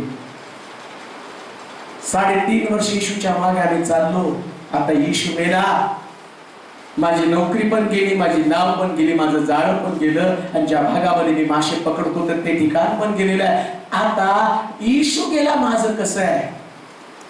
कांदील नाही का? मानव म्हणून असताना येशू त्यांच्याकडे गेला, देव म्हणून असताना परत तो गालिलात गेला का? कारण ख्रिस्तासाठी केलेला त्याग ख्रिस्त कधीच विसरत नाही प्रिया, कधीच नाही. ज्या ज्या गोष्टी तुम्ही प्रभूसाठी केल्या त्या कधीच वाया जाणार नाही. आम्ही म्हणाल का? कोणतीच गोष्ट. या पेत्रानं आपले नाव सोडले तर म्हटलं काळजी करू नको. कदाचित देवाच्या मार्गामध्ये येत असताना तुम्ही बऱ्याच गोष्टी गमावलेल्या असतील, बऱ्याच गोष्टी तुमच्या हातातून निसटून गेलेल्या असतील. हा देवाचा मार्ग इतकं सहजपणे तुमच्या हातामध्ये येत नाही जितकं सहजपणे आम्हाला असं वाटतं तुम्ही या मार्गामध्ये आला नाही. तुम्हाला पुष्कळ गोष्टीची किंमत चुकवावी लागलेली आहे. तसं पेत्राने चुकवली. 21 मध्ये वाचता का वचन?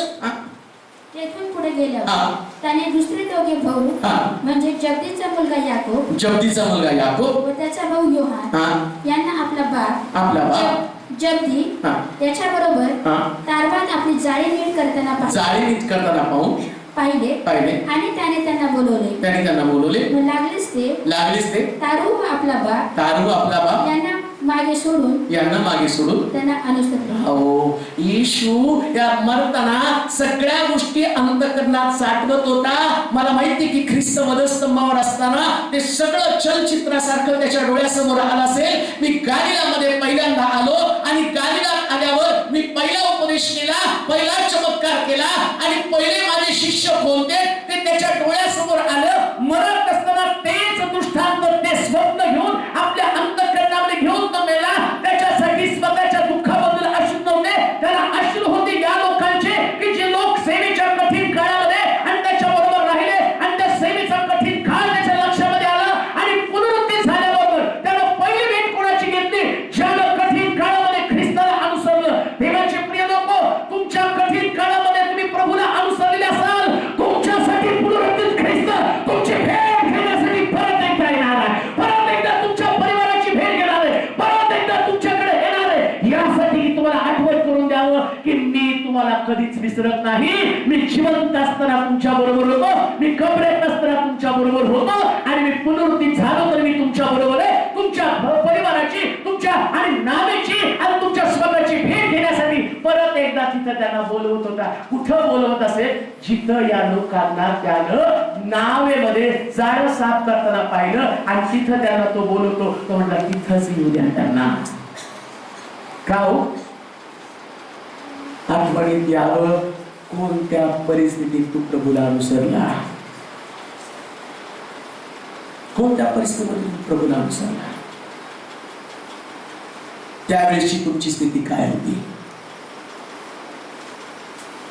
आज तुमची स्थिती काय आहे हे पण तुमच्या लक्षामध्ये येऊ द्या. मी बऱ्याच लोकांना दाखवतो, चला माझं जुनं घर दाखवतो. आता पूनमचं घर बघा आणि आता पण तिथं आहे. गाडीला घेऊन जातो तो, पूनम पहा तुझं घर ते, आता तुझं घर पहा. आणि मग तो म्हणतो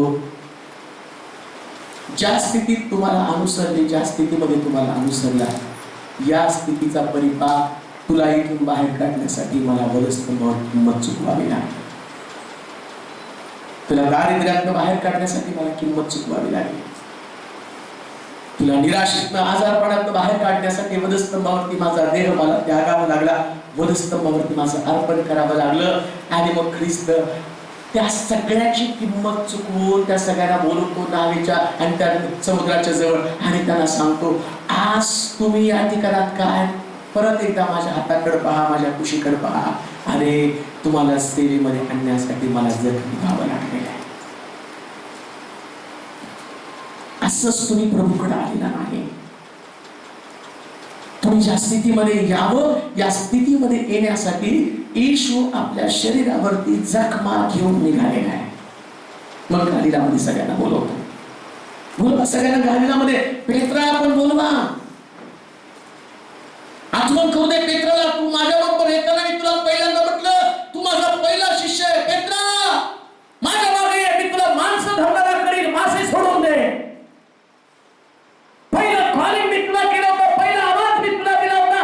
तसा पहिला आवाज तुमच्याकडे आला असेल तर परत एकदा गालिलातला पहिला आवाज त्या शिष्यांच्या कानावरती पडण्यासाठी येशू त्या पेत्राला म्हणते, पेत्रा गालिलामध्ये ये. आणि गालिलात आल्याबरोबर पेत्राला सुद्धा ते सगळं परत दृश्य आठवायला लागलं असेल. मी एक दिवशी मासे पकडत होतो, माझा प्रभू माझ्याकडे आला, माझ्या मागे ये म्हटल्यावर मी माझ्या भावाला अंद्रियाला पण आणलं. आणि तसंच पुढे गेलो आणि काय सुंदर दृश्य होतं. मी एका बाजूला, अंद्रिया एका बाजूला, आम्ही दोघं निघालो. आणि परत एकदा गेलो तर जब्दीचे पुत्र योहान तिथं होता, याकोब तिथं होता. ते पण जाळ्यामध्ये आमच्या सारखीच त्यांची स्थिती, ते पण नावेमध्ये जाळं साफ करत होते, त्यांची पण आणि हताश आणि निराश झाले होते. आणि तेवढ्यात येशूने त्यांना म्हटलं, माझ्या मागे या. आणि आम्ही त्याग करताना आम्ही निघालो, आम्ही आमचं जाळं सोडून, नाव सोडून निघालो. परंतु आम्ही तिथं पाहिलं, यांचा बाप त्या नावेमध्ये होता, यांचे नाव त्या ठिकाणामध्ये होते, बाप पण होता, सगळेजण होते. पण येशू म्हटला, माझ्या मागे या. तर त्याने त्याच्या बापाचा विचार केला नाही, त्याने त्याच्या नावेचा विचार केला नाही. आमच्यापेक्षा जास्त त्याग यांनी केला. देवाच्या लोकांनो, तुम्ही प्रभूकडे येताना अनेक लोकांनी तुमच्यापेक्षा जास्त त्याग त्यांना करावा लागलेला आहे. हे लक्षात ठेवा. कित्येक लोकांनी आपली लेकरं गमावली, कित्येकांनी आपलं आरोग्य गमावलं, कित्येकांना आपला देश गमावला, कित्येकांना आपली संपत्ती गमावी लागलेली आहे, कित्येक लोकांना आपलं आरोग्य गमावं लागलेलं आहे. परंतु त्या स्थितीत प्रभूला ते अनुसरले. ज्या स्थितीमध्ये तुम्ही प्रभूला अनुसरला, तुमच्याकडनं काही गेलेलं नाहीये. ग्रॅमस्टेनची लेकरं गेली आणि त्याची आता स्वतः तो झडून गेलेला, त्याच्या पत्नीने सगळं काही गमावलेलं आहे. काही लोकांनी दानियल, शद्रक, मेशक, अबेदनगोला आणि त्यांना भट्टीमध्ये पडावं लागलं. त्यांनी त्यांच्या जीवनामध्ये भयंकर प्रकारच्या पीडा भोगल्या. योसेफानं आणि देवाच्या मार्गामध्ये चालत असताना त्यानं आपलं असणारं प्रतिष्ठित पद गमावलं, त्यानं पुष्कळ गोष्टी गमावलेल्या. परंतु तुम्ही आणि ख्रिस्ताकडे पाहताना काय गमावल्या? तो आठवण करून देतो. पेत्रा कसल्या गोष्टीचा विचार करतो? तू काय गमावलं बघ. गालिलात आल्यावर तुला सगळ्याचं चित्र दिसेल आणि मग तुला समजेल मी तू काहीच गमावलं नाही. काय गमावलं प्रभूसाठी? देवानं आपला पुत्र गमावला, तुम्ही काय गमावलं? कधी कधी आमच्या तोंडातून ते शब्द निघतात ना, काय देवात आल्यावर सगळं आमचं नुकसान झालं. काय नुकसान झालं तुमचं? काही झालेलं नुकसान नाही. या लोकांनी बरंच काही गमावलेलं आहे. तुमच्याकडे तर मिळवलेल्या गोष्टींची यादी आहे, बरंच काही तुम्ही मिळवलेले. खूप गोष्टी प्रभूने तुम्हाला दिलेल्या. मित्राकडून काय गमावलं बघ. वाचत वचन परत. नंतर गालिल समुद्राजवळून तो चालला असताना त्याने पेत्र म्हटलेला शिमोन व त्याचा भाऊ आंद्रिया या दोघा भावांना समुद्रात पाक टाकताना पाहिले, कारण ते मासे धरणारे होते. त्याने त्याला म्हटले, माझ्या मागे चला, म्हणजे मी तुम्हाला माणसे धरणार करीन. लागलीच ते जाळी सोडून देऊन त्याला अनुसरले. तेथून पुढे गेल्यावर त्याने दुसरे दोघे भाऊ म्हणजे जब्दीचा मुलगा याकोब व त्याचा भाऊ योहान यांना आपला बाप जब्दी याच्याबरोबर तारवामध्ये आपली जाळी नीट करताना पाहिली. आणि त्याने त्यांना बोलवले. लागलेच ते तारू व आपला बाप यांना मागे सोडून त्याला अनुसरले. सगळ्या गोष्टी पेत्र येत तिथं नक्कीच. कधी आम्ही एकमेकांना जुन्या लोकांना भेटल्यावर सगळ्या जुन्या गोष्टी आठवतात. आपण तिथं थांबवतो, तो चहा पित होतो त्या कॅन्टीन मध्ये आणि मग किती मजा यायची नाही का. कॉलेजमध्ये भेटलं ते मित्र. आता येशू पण पुनरुत्ती झाल्यावर तो जाणार आहे. अरे तुला आठवतं का पेत्रा? रिमाइंड करण्यासाठी तिकडे घेऊन गेला गालिलाला. पेत्रा 3.5 वर्षापूर्वीची गोष्ट तुला आठवती का? मी याच समुद्राच्या जवळून चाललो होतो आणि त्यावेळेस तू, तुझा भाऊ, तुम्ही दोघं जण, आंद्रिया आणि तू तिथे ताळेमध्ये होता, मासे पकडत होता आणि माझं लक्ष तुमच्याकडे गेलं आणि मी म्हटलं, माझ्या मागे मासे धरणारा माणसं धरणार नाही, माणसं धरणारा खपतो, मासे सोड. आणि लागलीच तुम्ही माझ्या मागे लागला. आणि होय प्रभू, होय देवा, खरंच. आणि ते तुला आठवतं का पेत्रा? आपण तिघं पण निघालो प्रार्थनेसाठी आणि प्रार्थनेला जाता आणखी 3 जण एका नावेमध्ये होते आणि त्या नावेमध्ये गेल्यावर ते निराश झाले होते, झाडं आणि साफ करून घरी चालले होते. आणि तेवढ्यात मी त्यांना म्हटलं, माझ्या मागे या. त्याने आपल्या बापाचं पण ऐकलं नाही, कोणाचं पण ऐकलं नाही. आणि ते माझ्या मागे आठवतं का तुला? होय प्रभू. गालिलातल्या सगळ्या साक्षीच्या आठवणीच्या द्वारे प्रभू त्यांना काय आठवण करून देतो का? पुनरुत्थानानंतर देखील मी तुम्हाला कधीच विसरणार नाही रे.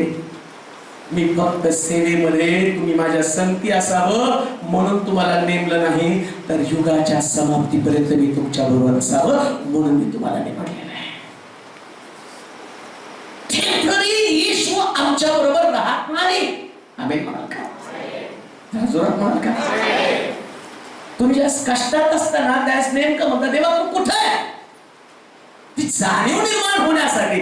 आता पेत्र कदाचित येशूला विचारत असेल, प्रभू तू कुठे आहे, मी एकटा आहे. ये गालिलामध्ये मी तुला दाखव, मी आहे तिथं. अदृश्य रीतीनं कदाचित देव तुमच्या बरोबर असल्याची जाणीव तुम्हाला होणार आहे. परमेश्वर तुम्हाला एकटं कधीच सोडत नाही, कधीच नाही.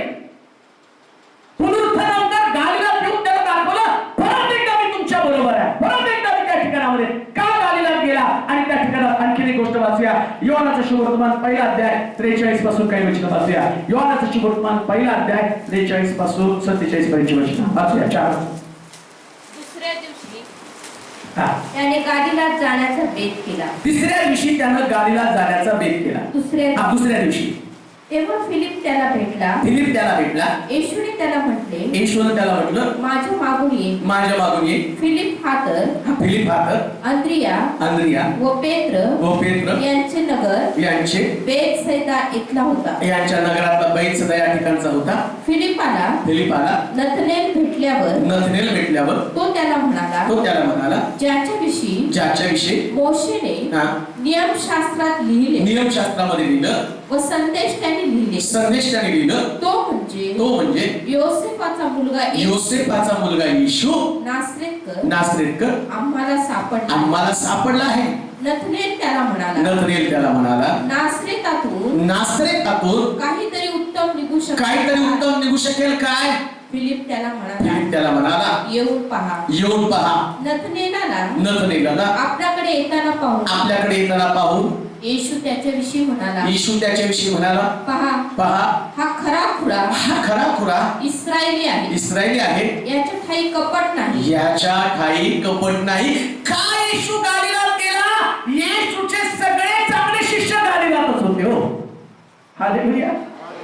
जरा सुद्धा सगळे चांगले शिष्य गालिलात. आणि गालिलामध्ये असणारे हे जे लोक आहेत ते इतिहास निर्माण करणारे लोक आहेत. मला गालिल या शब्दाविषयी जास्त बोलायचं होतं, परंतु त्याच्यात जायला तेवढा वेळ लागला नाही.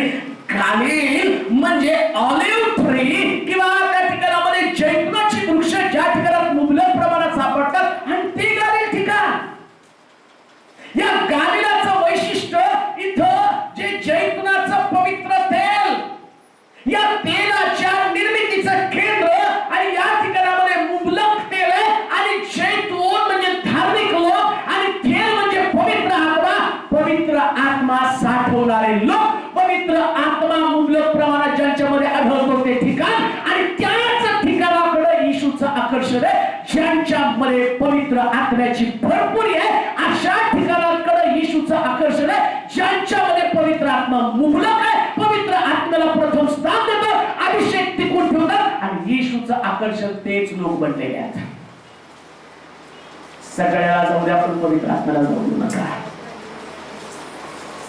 पैसा गेला जाऊ द्या, तुमचं आरोग्य गेलं तरी जाऊ द्या, पवित्र आत्मा कधी जाऊ देऊ नका. जर तुमच्याकडे पवित्र आत्मा असेल तर ख्रिस्ताचं लक्ष सारखं तुमच्याकडे लागतं. आणि येशू या गालिलात गेला कोणाला भेटण्यासाठी? त्याला फिलिपाला भेटायचं होतं. कोणाला? फिलिप कोण आहे? वाचा बरोबर तो वचन पहिले. तेच वचन वाचा. फिलिप हा तर अंद्रिया व पेत्र यांचे नगर बेतसैदा इथला होता. कुठला होता हो? पेत्राला आठवण करून द्यायला तुझ्या गावात फिलिप आहे. हालेलुया. गालिलामध्ये परत एकदा तो मला आठवण करून देतो, अशाच प्रकारचे फिलिप या सोलापूरमध्ये आहेत. का गालिलामध्ये होतो. फिलिपाच्या घरी जा. पुनरुत्थान कशासाठी? का गालिला गेला? तो म्हणतो की फिलिप कुठे आहे? जो फिलिप माझ्यासाठी अत्यावश्यक आहे, तसं पुनरुत्थित झालेला ख्रिस्त गालिलात येऊन परत एकदा फिलिपाची आठवण करतो. जो गल्लीत एक फिलिप लपलेला आहे, त्याला तुम्हाला आणायचं आहे. Praise the Lord. तुमच्या गल्लीतला एक तरी व्यक्ती चर्च मध्ये असला पाहिजे. हालेलुया. मग समजायचं तुम्हीचं खरं पुनरुत्थान ख्रिस्ताचं तुम्ही अनुभवलेला आहात. तर तो फिलिप कुठे? तुझ्या गावाचा तो आहे. सोडू नका एकाला. लोकांपर्यंत पोहोचा, त्या गावामध्ये पोहोचा. कधी कधी म्हणतो ते आमच्या गावचे, आमच्या पुण्याचे. झालं तर तारा तुमच्या पुण्याचं, हे आमच्या गावचे. फक्त गाव आडनाव विचारा नसतं. नुसतं पुढे गेलो ते आमचे नगरचे तुम्ही, आमचं तुमचं कोण लागतं ना आमचं. मला काय माहित नाही कोण कोणाचं लागतं. पण एक सांगतो की ख्रिस्तामध्ये नातं आहे. मला तेलोर गेलं सगळे तेलोर तिकडे भेटतात नगरमध्ये. तुम्ही नगरचे असेल मी नगरचा, मग हे नाही मी कुणाला ओळखत का? कारण ज्या गावच्या लोकांमध्ये जसं येशू म्हणतो की त्याच गावामध्ये एक फिलिप आहे, तसं तुमच्या गावातल्या प्रत्येक व्यक्तीचा उद्धार झालाच पाहिजे. तुमच्या शहरातल्या एका फिलिपाचं परिवर्तन व्हायलाच पाहिजे. आणि या फिलिपाचं वैशिष्ट्य काय? हा फिलिप वाचा बरं वचन. फिलिप प्रभूकडे आला 43 वचनामध्ये. त्याच्या गावचा तो होता पेत्राच्या. फिलिप हा तर अंद्रिया पेत्र आणि पेत्र यांचं नगर बेतसैदा इथला होता. बेतसैदा इथला होता. फिलिपाला नथनेल भेटल्यावर तो त्याला म्हणाला ज्याच्याविषयी का तो गालिलाला पुन्हा एकदा ते पिक्चर डोळ्यासमोर यावं. रिवाइंड करून आम्ही कधी कधी बघतो नाही का, कॅसेट टाकतो, परत एकदा दाखवा. आता येशू ख्रिस्त पुनरुत्थान झाल्यावर परत ती कॅसेट झाली. Philip, Petra, Yohana, Andrea cassette बघा. लग्नाच्या कॅसेट किती वेळा बघतात. आई किती छान होते त्यावेळेस. तुम्ही तर बघा किती स्लिम ट्रिम होता. येशू तीच कॅसेट टाकली. बघ पूर्वी कसा होता, आता कसा आहे. फिलिपा 3.5 वर्षापूर्वीचा फिलिप कसा होता तुला आठवण करून देतो.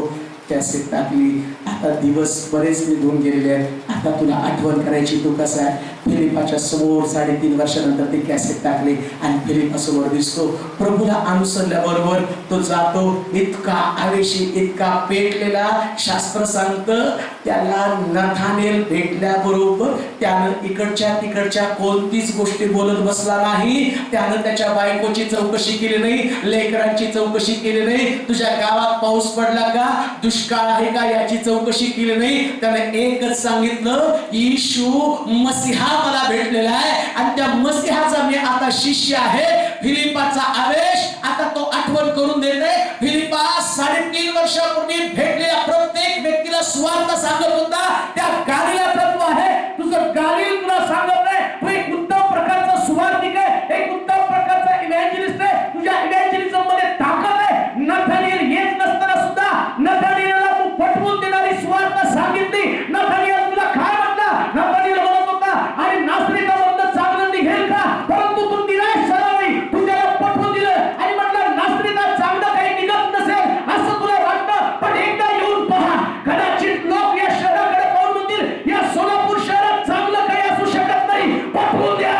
या शहरात सुद्धा आध्यात्मिक लोक आहे. या शहरात सुद्धा परिवर्तन करणारे लोक आहे. या शहरात सुद्धा सामर्थ्य आहे. या शहरात सुद्धा ताकद आहे. हे शहर सुद्धा अभिषेकाने भरलेलं आहे. या शहरात पण चांगलं काही घडत आहे. अशा प्रकारची साक्ष निर्माण करण्यासाठी परत एकदा गालिलातून येतो आणि तो सांगतो, तुम्ही लोकांचे विचार बदलणारे लोक आहे. तुम्ही लोकांच्या विचारामध्ये परिवर्तन करणारे लोक आहे. जरी लोकांना स्वीकारण्यासाठी कठीण जात असेल, पण तो अभिषेक फिलिपा तुझ्यामध्ये आणि तोच अभिषेक देव तुमच्यामध्ये शोधत आहे. परंतु तू फिलिप आहेस.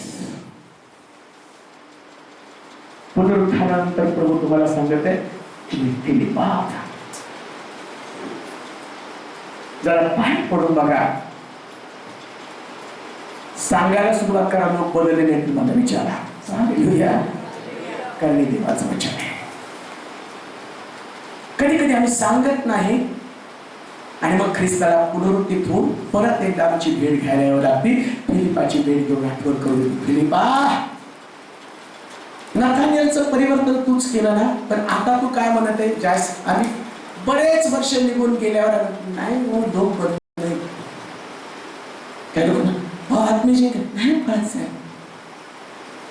आपले लोक लई कठीण आहेत. तू कसं बदलला?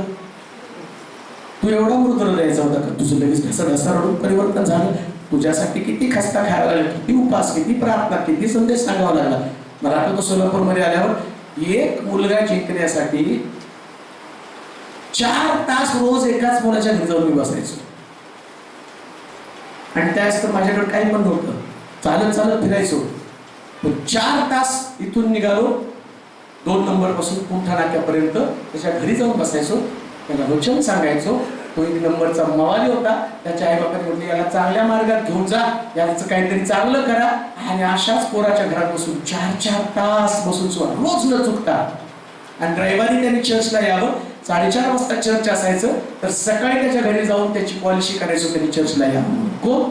एकदम टाकाऊ, ज्या व्यक्तीचा उपयोग त्याच्या परिवाराला आहे अशा व्यक्तीला जाऊन सांगायचो. आणि तो चर्चमध्ये येऊन बसायचा. हळूहळू त्याचं परिवर्तन होत होत तो चर्चमध्ये एक उत्तम वर्शिप लीडर. आणि त्यानंतर तो इतकं सुंदर वचन सांगू लागला की मग लोक मला म्हणायचे, पास्टर अहो तुम्ही पाळक साहेब, मला पाडी सिस्टरच्या आईची अजून आठवण येते. आणि त्या मला नेहमी म्हणायचे, पाळक साहेब तुमचे सगळे शिष्य तुमच्यासारखे बनायला लागले. कारण ती मुलं तिथं प्रार्थना घ्यायची का? कारण एक फिलिप या शहरामध्ये लपलेला, तुम्हाला तिथं पोहोचायचंय आणि त्या फिलिपाला देवाच्या राज्यामध्ये आणायचं. मग पुनरुत्थित ख्रिस्त तिथे गेला. फिलिपाला म्हणला, फिलिपा नाथानेलचं परिवर्तन तूच केलं होतंस. चॅलेंज तर ते सहज बदलणाऱ्या लोकांना सुवार्ता सांगून तुम्ही देवाकडे आणलं तर काही विशेष नाही हो. अशा लोकांकडे जर ती बदलायला तयार नाही. हालेलुया. हा नाथानेल बदलायला तयार नव्हता. काय सांगितलं? काय सांगतो तू? इथं काय चांगलं निघेल पाहू. हा पटकन वाचा. नथानेल त्याला म्हणाला, नासरेतातून काहीतरी उत्तम निघू शकते काय? काय तर चांगलं निघेल का? हा. फिलिप त्याला म्हणाला, येऊन पहा. काय म्हटलं? येऊन पहा. पुढे नथानेलाला आपणाकडे येताना पाहून येशू त्याच्याविषयी म्हणाला. येशू तर नथानेलची वाटच पाहत होता. प्रेज लॉर्ड म्हणाल का? जरा सुद्धा प्रेज लॉर्ड म्हणाल. कधी कधी काही परिवारात तुम्ही गेला, त्या परिवारानं सगळ्या नकारात्मक गोष्टी तुम्हाला बोलल्या. 1 रविवार, 2 रविवार, 3 रविवार, 4 रविवार तर येत नाही. तुम्ही सोडू नका. येशू नेमकं फिलिपाची वाट पाहत होता. आज सध्या नथानेलची वाट पाहत होता. त्याला ठाऊक आहे, ज्याला माझ्याबरोबर मी आणलेले ना तो माझा शिष्य आहे. मी हारलो नाही, माझा शिष्य पण हारणार नाही. जर मी विजयी, माझा शिष्य पण विजयी आहे. त्यानंतर चॅलेंज त्या फिलिपावर सोपवलं आणि फिलिप गेला. आणि फिलिप त्याला सांगू लागला. आणि फिलिप सांगत असताना नथानेल हालायला तयार नव्हता. बायबल सांगतं, बनाने नव्हे, पराक्रम नव्हे, माझ्या आत्म्यानं कार्य सिद्ध होईल. परमेश्वराचा आत्मा कार्य करेल. परमेश्वराचा आत्मा बदलेल. परमेश्वराचा आत्मा ऊर्जा देईल. परमेश्वराचा आत्मा परिवर्तन करेल. परमेश्वराचा आत्मा घेऊन येईल. आणि परमेश्वराच्या आत्म्यानं नथानेलचा ताबा घेतला. आणि एकच उपदेश, माझ्यासारखी एवढी वचनं काढून बसला नाही. काय बोलला होतो? नथानेलाला आपल्याकडे येताना पाहून. नाही, त्याच्या अगोदर नाही. फिलिप काय म्हटला नथानेल? येऊन तर? फिलिप त्याला म्हणाला, येऊन पहा. काय म्हटलं? येऊन पहा. सेल ग्रुपला जाऊन तुम्हाला काय सांगायचंय? काय नाही बोलायचं, फक्त म्हणायचं येऊन पहा. अनेक लोकांना टेन्शन येतं, जायचं फार सोपं, पण सांगायचं काय? येऊन पहा, एवढं सांगायचं. तुम्ही घेऊन या, देव काम करेल. तुम्हाला नाही, तुम्ही जर म्हटलं मी असं सांगितलं, असं एवढं सांगितलं, बरंच इथून सांगितलं नाही, डोक्यात प्रकाश पडला. अहो येऊन पहा, एवढं सांगा. हालेलुया. काय नाही, येऊन पहा. काय सांगता येत ना, एवढं तर बोलता येते. येऊन पहा. म्हटलं येऊन पहा. आणि तो येऊन पहा म्हटल्याबरोबर येशू इथं बसून मला गॅरंटी आहे, 100% मी तुम्हाला सांगतो, फिलिप सेवेला गेल्याबरोबर येशू तिथं प्रार्थनेमध्ये देवाजवळ म्हणत असेल, प्रभू माझ्या फिलिपाची मदत कर. माझा फिलिप आज सुवार्तेला गेला. ज्या दिवशी तुम्ही सुवार्तेला बाहेर पडता, त्यास मध्यस्थ ख्रिस्त स्वर्गामध्ये पित्याकडे प्रार्थना करत असतो. माझे लोक तिथं सुवार्ता सांगत आहे, हे पवित्र आत्म्या त्यांच्या मुखाचा ताबा घे. आज ते नव्हे तर त्यांच्याद्वारे माझा आत्मा बोलवे. देवाचा आत्मा बोलतो कठीण फिलिप सुद्धा प्रभूकडे येतो आणि येशूनं अजूनपर्यंत असं कोणालाच बोललं नव्हतं, पण एक आत्मा, असंख्य आत्मे आतापर्यंत आले, पण एक आत्मा, आणि तो पण फिलिपानं आणला नाथानेलच्या स्वरूपामध्ये. 3.5 वर्षाच्या सेवेत नंतर लोकांनी देवाकडे आणलं, योहानानं त्याच्या भावाला आणलं, पण फिलिप जो आहे तो पहिल्यांदा गालिलामध्ये पहिल्यांदा सेवा करणारा व्यक्ती फिलिप, आणि या फिलिपानं नथानेल आणलं, आणि नथानेलला आपल्याकडे येताना पाहून येशू काय म्हणाला? येशू त्याच्याविषयी म्हणाला, येशू त्याच्याविषयी म्हणाला, पहा हा खरा खुरा इस्रायली आहे, इस्रायली आहे, याच्या ठाई कपट नाही, याच्या ठाई कपट. पण शब्द काय होते याचे? नासरेतातून काहीतरी उत्तम निघू शकते काय? आम्ही काय म्हणलं असतो, काय कपटी हो तुझं, माझ्याविषयी मला कधीच चांगला नाही का? हालेलुया. मला जर कोणीतरी म्हटलं की नाही विशाल तर खूप चांगला आहे, त्याला काय येत आहे, त्याच्या तोंड नाही, याला काय येतो, काय म्हणून काय पास्टर कपटी आहे हो, माझ्याविषयी मग चांगलंच नाही, त्यांचं कौतुक करायचं सोडून मला असं म्हणतात. पण येशू त्याच्याकडे चालू खरा खुरा इस्रायली. देवाच्या लोकांना कोणी कितीही कसंही बोललं तरी प्रभूला त्याची गरज आहे. Hallelujah, hallelujah. तुम्ही जज करत बसू नका, तर घेऊन या. कदाचित मी मनापासून सांगतो, मी जर तिथं असतो ना आणि त्यानं येशूवरती ऑब्जेक्शन घेतलं असतं तर मी देवाच्या वचनाप्रमाणे केलं असतं. काय केलं असतं? पायाची धूळ झटकून आलो असतो निघून. तुझा नाश होणार आहे. खरा फिलिप गलिलामध्ये होता, गालिलामध्ये होता, आणि येशूनं पाहिलं या गालिलामध्ये माझे कट्टर प्रकारचे खरे शिष्य आहेत की ते आत्मे जिंकण्याचं कधी सोडत नाही, ते आत्म्यांचं तारण करेपर्यंत त्यांचा पाठपुरावा करतात, त्याला पटेपर्यंत वचन सांगण्याचं काम करतात, त्याचं परिवर्तन होईपर्यंत त्याला वेळ देतात, आणि त्याला मंदिरात येण्यापर्यंत त्याचं मार्गदर्शन करतात. फिलिप एकटा आला नाही, फिलिपाबरोबर नथानेल होता, आणि येशू त्या गोष्टीची आठवण फिलिपाला देण्यासाठी परत एकदा गालिलामध्ये गेला. फिलिपा ठेव, 3.5 वर्षापूर्वी तू नवीन होतास, परंतु नथानेल सारख्या एका चांगल्या व्यक्तीला, ज्याची मी ओळख पाहत होतो, त्या व्यक्तीला तू घेऊन आलास. परत एकदा तुझ्याकडे आता 3.5 वर्षानंतर मी चाललेलो आहे, परंतु मला तुझ्याकडनं पाहायचं हे फिलिपा, तुझ्याकडनं मोठ्या आत्म्यांचं तारण व्हावं, अनेक आत्म्यांचा उद्धार व्हावा. परंतु निराशेमध्ये राहू नये. आता मी उठलेलो आहे, मी पुनरुत्थान झालेलो आहे, आणि मी पुनरुत्थान झालो. आता तुझा वापर होणार आहे. इतक्या दिवस माझा वापर झाला, परंतु आता माझी इच्छा आहे तुझा वापर व्हावा, आणि तो वापर होण्यासाठी, त्याला आठवण करून देण्यासाठी परत एकदा तो गालिलामध्ये गेला. शेवटची गोष्ट वाचूया. प्रेषितांचं कृत्य 1 अध्याय 6 पासून 11 पर्यंतची वचनं. प्रेषितांचं कृत्य 1 अध्याय 6 पासून 11 पर्यंतची वचनं. मग ते सगळे एकत्र असताना त्यांनी त्याला विचारले, प्रभूजी, सगळे आता एकत्र आले. त्यांना सगळ्याला सांगितलं तिथं जमा. सगळेजण एकत्र आले. एकत्र आल्यावर काय केलं? प्रभूजी, याच काळात आपण इस्रायलाचे राज्य पुन्हा परत स्थापित करणार का? तो त्यांना म्हणाला, जे काळ व समय पित्याने स्वतःच्या अधिकारात ठेवले ते जाणणे तुमच्याकडे नाही, परंतु पवित्र आत्मा तुम्हावर येईल, तेव्हा तुम्हाला सामर्थ्य प्राप्त होईल, आणि यरूशलेम व यहूदा, शमरोना व पृथ्वीच्या शेवटापर्यंत तुम्ही माझे साक्षी. बस. का गालिलात गेला? या सगळ्याला बोलवून सेवा करणारे 11 पकडून त्याला आणले, आणि सगळे 11 आता परत गालिलामध्ये. Praise Lord. सगळे 11च्या 11 गालिलात आले. मग काय त्यांनी पुनरुत्थानाची पार्टी केली का? आमच्याकडे तर मारायला उशीर की 10:40 चालू होतो. इकडं मात्र येशू पुनरुत्थित झाल्यावर त्यानं काय केलं माहिती का? पहिल्यांदा सगळ्यांना एकत्र केलं आणि देवाचं राज्य समजावून सांगायला सुरुवात केली. हालेलुया. देवाचं राज्य आणि मग ते देवाच्या राज्य इतकं त्यांच्या मनात बिंबलं ते आत्ताच प्रभू राज्य येणार आहे का. आम्ही म्हणतो नाही का, प्रभूचं राज्य लवकर येत आहे, लवकर येत आहे, लवकर येत आहे. पहिल्यापेक्षा होय अधिक जवळ आलेला आहे. 2000 वर्षापूर्वी ते म्हटले की देवाचं राज्य आता स्थापित होणार आहे का. त्यावेळेस सुद्धा त्याला देवाच्या राज्याची जाणीव निर्माण झाली. मग येशू काय म्हणतो, ते समय माझ्याकडे नाहीये, त्याची काळजी तुम्ही पण करू नका. हा समय पित्यानं त्याच्या अखत्यारीत ठेवलेला आहे. पण देवाचं राज्य येण्याच्या अगोदर जे यायला पाहिजे ना, त्याची काळजी मात्र करा. आणि मग तो म्हटला, या गालिलाला तुम्ही सोडून जाऊ नका. काय गालिल म्हणजे, गालिल म्हणजे साक्ष. साक्ष सोडून जाऊ नका.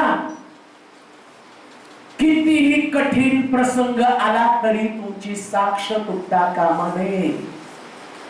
कोणती साक्ष. जाळं सोडून माझ्या मागे निघाला ती साक्ष. कोणती साक्ष. बापाला सोडला ती साक्ष. कोणती साक्ष. नथानेलला आणलेली साक्ष. ती साक्ष सुद्धा देऊ नकोस, काळजी करू नको. आता ती साक्ष तुझ्या जीवनाला इतकी बिलगुड असली पाहिजे की लोक तुला साक्षीचा पेट्रोस, साक्षीचा योहान, साक्षीचा नथानेल, साक्षीचा फिलिप या प्रकारे तुला ओळखतील. तुमची साक्ष सुटू देऊ नका. ज्याची साक्ष सुटली तो पवित्र आत्म्याचा अभिषेक मिळू शकत नाही. गालिलामध्ये पुन्हा एकदा देव आम्हाला त्या साक्षीकडे घेऊन येत आहे, जी तुमची साक्ष द्या. आठवण करणे तुमची साक्ष काय. हे का लोक तुमच्याशी साक्ष देत असेल. काय प्रार्थनेत आहे हो. माझं पोरग फार प्रार्थनेत होतं, आता प्रार्थनेत नाही. गेला गालिलातून बाद झाला. पत्नी खूप प्रार्थनाशील होती हो, आता काय. माझा नवरा खूप प्रार्थनाशील होता, आता काय. माझी मुलगी खूप प्रार्थनाशील होती, आता काय. साक्षीला बिलगुन राहा. आणि शेवटचा संदेश, अतिशय महत्वाचा संदेश या गालिला त्या सगळ्या शिष्यांना त्याला सांगायचा होता. लक्षात ठेवा, शेवटचा संदेश. शिष्यांमध्ये युनिटी असताना जो शेवटचा संदेश, आणि तो संदेश काय. वाचा बरोबर परत भाषा. शेवटचा संदेश. मग ते एकत्र असताना त्यांनी त्याला विचारले, प्रभूजी याच काळात आपण इस्रायलाचे राज्य पुन्हा स्थापित करणार का. तो त्यांना म्हणाला, जे काळ व समय त्याने स्वतःच्या अधिकाराखाली ठेवले ते जाणणे तुमच्याकडे नाही, परंतु पवित्र आत्मा तुम्हावर येईल, तेव्हा तुम्हाला सामर्थ्य प्राप्त होईल. आणि यरूशलेमेत सर्व यहूद्या शंभरोना पृथ्वीच्या शेवटापर्यंत तुम्ही माझे साक्षी व्हाल. त्याला सांगितलं, आता गालिलकरांनो, जे तुम्ही माझ्या बरोबर राहिला, साक्षीचं जीवन जगला, आता तुमच्यावरती सामर्थ्य येईल, पवित्र आत्मा तुमच्यावर येईल. आणि पवित्र आत्मा तुमच्यावर आला, नुसतं अन्य भाषा बोलत बसू नका. मग काय. मग म्हणतो प्रथम यहूद्या शंभरोना, मग पवित्र आत्मा तुम्हावर येईल, तेव्हा तुम्हाला सामर्थ्य मिळेल. आणि यरूशलेम म्हणजे चर्च. कुठं पहिले, कुठं पहिले चर्च मध्ये. कुठं काय काय हो. साक्ष. कुठं साक्ष. बोला. चर्च मध्ये तुमची साक्ष पाहिजे. बाहेर तुम्ही जाऊन प्रार्थना करून आला, लोक तुम्हाला चांगलं म्हणतील, पण चर्च मध्ये पण साक्ष पाहिजे हो. आमेन म्हणाल का. आम्ही म्हणतो यांना नाही माझी किंमत बाहेर की. अहो पहिले चर्च मध्ये मग बाहेर. हालेलुया. म्हणून देत काही लोक, आम्हाला तुम्ही किंमत देत नाही, बाहेर नाही किंमत देते. तुमची साक्ष चर्च मध्ये पाहिजे. Praise the Lord. हा नियम आहे. कुठं साक्षीदार आहे. पहिले यरूशलेमेत, नंतर तिथे त्यांना कळलं तुमची किंमत काय ती. हालेलुया. पहिले यरूशलेमेत, सर्व यहूदिया, मग सर्व यहूदियामध्ये शेजारचं गाव, शेजारी यरूशलेमेत तुमची साक्ष, मग शेजार. यहूदी म्हणजे पण यहूदिया म्हणजे देवाची स्तुती करणारे लोक. तुमच्या मंडळीत तुमची साक्ष, दुसऱ्याच्या मंडळीत पण तुमची साक्ष असली पाहिजे. आमेन. नुसतं तुमचं चर्च नाही, तुम्हाला पाहिल्यावर लोकांनी म्हटलं पाहिजे शिवजी छान बसा. हालेलुया. अरे हे शिरोचेच तुमचं आमचं सेम. तुम्ही आम्ही भाऊ भाऊ हॉटेलला जाऊ. यहुद्या तुमच्या मरणात तुमची यरूशलेमेत साक्ष, मग तुमची यहुद्यामध्ये साक्ष, मग कुठं? मग कुठं? शंभरोन म्हणजे जग, विदर्भी लोक ज्यांना ख्रिस्त ठाऊक नाही त्या लोकांमध्ये तुमची साक्ष असली पाहिजे. तुम्हाला तुमच्या मंडळीतले लोक चांगलं म्हणतात तिथं तुमची साक्ष, दुसऱ्याच्या मंडळीतले लोक म्हणतात नाही हो ते फार धार्मिक लोक आहे, खूप चांगले लोक आहे, बरोबरता त्यांच्याकडे नाही, अशुद्ध पण त्यांच्याकडे नाही, एवढंच नव्हे तर विदर्भी लोक पण म्हणतात नाही हो हे खरंच ख्रिस्ती लोक आहे, मग तुमची साक्ष कुठं? शंभरोनामध्ये. मग पृथ्वीच्या शेवटापर्यंत. मग कुठं? मग तुम्हाला सगळ्या आता तुम्ही साक्ष एवढी टिकवली तुमच्या साक्षीमध्ये, मग तुम्ही जाता अंजनगाव, मग जाता नगर, मग जाता कोल्हापूर, मग जाता मिरज, मग सांगली, मग सातारा, मग भारतातला प्रत्येक कानाकोपरा, आणि बघता बघता एक दिवशी अमेरिकेला तुम्ही जाऊन पोहोचणार का? कारण तुम्ही साक्षीचं जीवन जगता. आणि शिष्याला तो सांगतो अरे एवढ्यातल्या छोट्याशा गावात चालणारे लोक, पण आता तुमचं साक्षीचं जीवन पाहून मी ठरवलं तुम्हाला फक्त या असणाऱ्या इस्रायल मध्ये ठेवणार नाही, भारतातल्या आणि महाराष्ट्रातल्या या सोलापूरमध्ये असणारी एक गल्ली अमोलनगर, आणि त्या नगरामध्ये पण या लोकांना घेऊन त्यांना पाठवलं का? गाडीला जर तुमची साक्ष असेल तर परमेश्वर तुम्हाला उचलेल आणि अशा ठिकाणामध्ये फिरवेल की त्या ठिकाणामध्ये फिरताना लोक तुमच्याविषयी विचार करतील. आणि पवित्र शास्त्रामध्ये जे तो बोलणार आहे ते किती सुंदर घडलेले. एकच वचन वाचू, प्रेषितांचं कृत्य 2 अध्याय 7 वचन, प्रेषित 2:7 वाचावर पटकन कोणीतरी. ज्या गोष्टी येशू त्यांना बोलला काय घडलं? सर्व आश्चर्याने थक्क होऊन म्हणाले. आश्चर्याने थक्क होऊन म्हणाले पहा ते बोलणारे सर्व गालिलींना काय म्हटले हो? इथं पहिल्या अध्यायात तो म्हणतो जगाच्या कानाकोपऱ्यात तुम्ही माझे साक्षीवार, आणि दुसऱ्या अध्यायात लगेच सुरुवात झाली ते काय? हे बोलणारे गालिली ना हो. जर गालिलातला ख्रिस्त साक्षीच्या जीवनाकडे आकर्षित झाला ना, एक दिवशी इतका प्रभावी संदेश तुम्ही द्याल ना, लोक तिथे विचारतील व्हेअर आर यू फ्रॉम? मला विचारलं ते pastor teacher where are you from? आणि मला मोठा प्रश्न पडला. एवढा मोठा देवाचा सेवक, परवा त्याची ती क्लिप त्यांनी मला पाठवली, ती पाहिली तर एक बाई तिला लेकरू होत नव्हतं, चर्चमध्ये ती आली, डॉक्टर सांगितलं की तिला लेकरू होणार नाही, आणि नुसतं त्याने चर्चमध्ये तिला बसवलं आणि तिथं प्रार्थना केली, जागेवर डिलिव्हरी झाली. जागेवर क्लिप पाठवली त्याने तिथं, जागेवरती ते लेकरू बाहेर येत आहे आणि ती सगळी मंडळी टाळ्या वाजवत आहे. इतकं अद्भुत प्रकारचं साक्ष असणारा व्यक्ती तो विचारतो की तू कोण आहेस? फोटो आपण फेसबुकवर टाकतो, त्याच्यात त्याने तू कोण आहेस, तू कुठे सेवा करत आहे? तसं त्या गालिलीच्या लोकांना ते लोक म्हणतात अरे हे गालिली ना, एक दिवशी अशी साक्ष आमची जगाच्या कानाकोपऱ्यात जाईल, आणि ते म्हणतात अरे हेच का गालिली साक्षीचं जीवन जगणारे लोक आहे. जगायचं तर त्याच्यासाठी, नाहीतर जगण्याला अर्थ नाही. असं साक्ष निर्माण करा. किती साक्ष पाहून लोकांनी विचारलं पाहिजे अरे हेच का ते लोक? बरोबर माझं खाली काय लिहिलं? हेच का? ते सर्व आश्चर्याने थक्क होऊन म्हणाले. कशाने थक्क झाले? आश्चर्याने. हा, आश्चर्याने थक्क झाले आणि म्हणाले व बोलणारे सर्व गालिलींना, सर्व गालिलींना, तर आपण प्रत्येक जण आपापली जन्मभाषा ऐकतो, आपापली जन्मभाषा ऐकतो. हे कसे? बरोबर. एक दिवशी या चर्च मधनं कोण फ्रेंच, कोण अमेरिका, कोण तुर्की, कोण जापनी, कोण चायना, कोण अमेरिकन लँग्वेज, सगळ्या भाषा बोलतील आणि ते म्हणतील अरे हे तर सोलापुरी ना, आबे काबे म्हणणारे लोक, पण आज या भाषा बोलत नाही का?